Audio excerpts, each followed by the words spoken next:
On this quick tutorial, I'm going to show you how to order a Lyft ride in 2023. As you can see, I already have the app pulled up. All I'm going to do, let's jump right into it, is click Get Started. It is then going to ask for my phone number, so I'm going to type that in, and then this screen is going to pop up. I will say I blacked out the bottom part just because those are some of my friends' addresses, but the more you use Lyft, the more on the bottom will actually show you your recent addresses you have used or gone to. So here's how you order a Lyft. As you can probably tell already, I'm going to click Where Are You Going? Once this pops up, you can see right at the top, your start is your current location. So compared to Uber, in case you haven't used it yet, with Uber, it will actually say your exact location, like the address or whatever. With Lyft, it just says current location. So make sure your current location is correct on your location services. Then I'm going to type in my destination. So just to be exact, I typed in Santa Monica Pier as my starting location. Let's say I want to go to In-N-Out. I'm a massive fan of In-N-Out. In case you haven't had it yet, when you come to the West Coast, just get it. I think they're in Colorado and Texas now too. So I'm going to type in In-N-Out, like so. Now, once I do, you can see all the locations. So the good thing about Lyft is not only can you type in the exact address, but also a business, a restaurant, a bar, a stadium, pretty much wherever you're going. So the closest one to the Santa Monica Pier is actually on Washington Boulevard. So I'm gonna click that one. This screen is then gonna pop up. First off, you can see the exact route you're typically gonna take. So the starting point being on the left of the screen and the purple dot is where they're gonna pick you up. All the way on the right side of the screen with the pink dot is your drop-off location. And you can see when you might arrive. Obviously, it's just an estimate, depends on a lot of different factors. And then you can see down at the bottom, the exact price points. So if I scroll up, you'll see this. As you can see, I have a few different options. There is priority pickup, which right now is unavailable. This means they're gonna pick you up pretty much right away.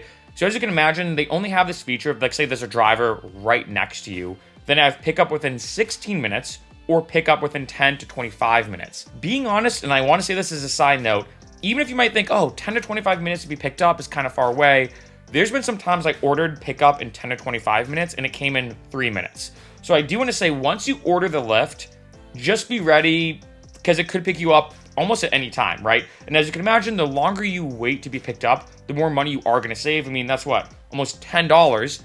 The price of a double and fries at In-N-Out. It's almost a $10 swing from the priority pickup to pick up in 10 to 25 minutes. Next, I have shared. This is when you carpool with another person. Keep in mind, it is going to take longer to get to your destination, but as you can see, it is a bit cheaper. Then I have Preferred and Lyft XL. These are now more like middle tier options where you get a little more expensive. Keep in mind, if you do have 4 people though, you can fit in a regular Lyft.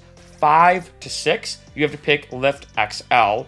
And then going down here, if you want to arrive in style, for example, I have Lyft Lux, Lyft Lux Black, and Lyft Lux Black XL. For most people though, you're probably just going to get a regular Lyft. So I'm going to go back up to here. Oh, pickup in the priority pickup is now available, right? Again, sometimes it goes in and out, whether, pun intended, in terms of in and out. Sometimes it goes in and out where sometimes it is available, sometimes it isn't.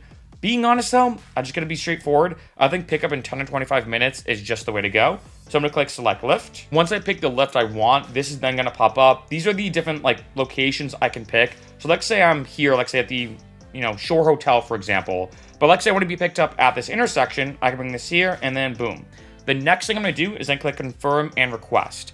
I am not going to do that just because I don't want to order this Lyft. I don't need it right now. But once you do, it is going to find you a driver. 2 things I will say though is, 1, by this point, your phone number should be verified. But the second thing is they will ask you for payment information, whether it's a credit card or whatever. You do, of course, have to enter in that payment information to pay the driver. Then once it finds you a driver, you'll be able to see exactly where they are, what the route is they're going to take to get to you, and how long it is going to take to get to you. Once they do arrive, you get a notification saying, hey, your driver's here. You go to the driver, make sure you're getting in the right Lyft. Of course, that's very important, and then you'll be good to go.